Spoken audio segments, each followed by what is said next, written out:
After the escalation of Israel's assault on Gaza in October 2023, countless pro-Palestine art events appeared across Montreal. Get-togethers like this have been instrumental for supporters of the Palestinian resistance. Not only to raise money, but also to be with people and just gather for this cause, yeah. The majority of these events run successfully, but platforming Palestinian resistance art isn't always that simple. In November 2023, Cinema du Parc cancelled a screening of Jocelyne Saab films on Palestine. The venue blamed a petition circulating online that accused the event of anti-Semitism. For the organizers, this censorship was unexpected. We have held a number of events. They have all been successful. It's really, as far as I know, for Regard Palestiniens, the first time where we were actively censored in this way. Publicized cancellations like this one have been few and far in between in Montreal.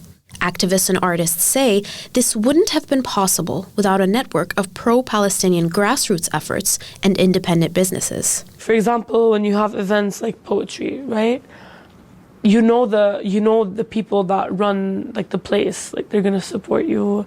They're not going to be pressured by Zionists. They're not going to care what Zionists think. When it comes to institutions and universities, it's a hit or miss. Many events have run without a hitch, but artists warn about implicit pushback that could be happening behind the scenes. In October 2023, the Royal Ontario Museum attempted to censor this painting by Palestinian artist Jenin Yaseen. They wanted to crop out a section showing Israeli soldiers desecrating a Palestinian grave. I think a lot of these institutions, I think a lot of liberals love the idea of a Muslim artist. They love the idea of a Palestinian artist, but they don't want them to go overboard. They just want them to bring up their little identity to be seen as inclusive. But when they start confronting things that these liberals and these institutions may contribute into, they are automatically seen as a threat. And I think that's where that silencing comes from. In response, Yaseen and her community protested, staging an 18-hour sit-in at the museum. Eventually, the ROM restored the painting to its full size.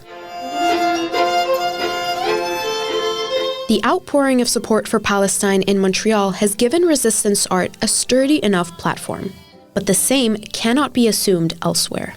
I know that some cities in the US, you don't even get a chance to, it's Montreal here, there is a chance. And there is a huge community that is pro-Palestine here. Dana Hachwa, The City Magazine, Montreal.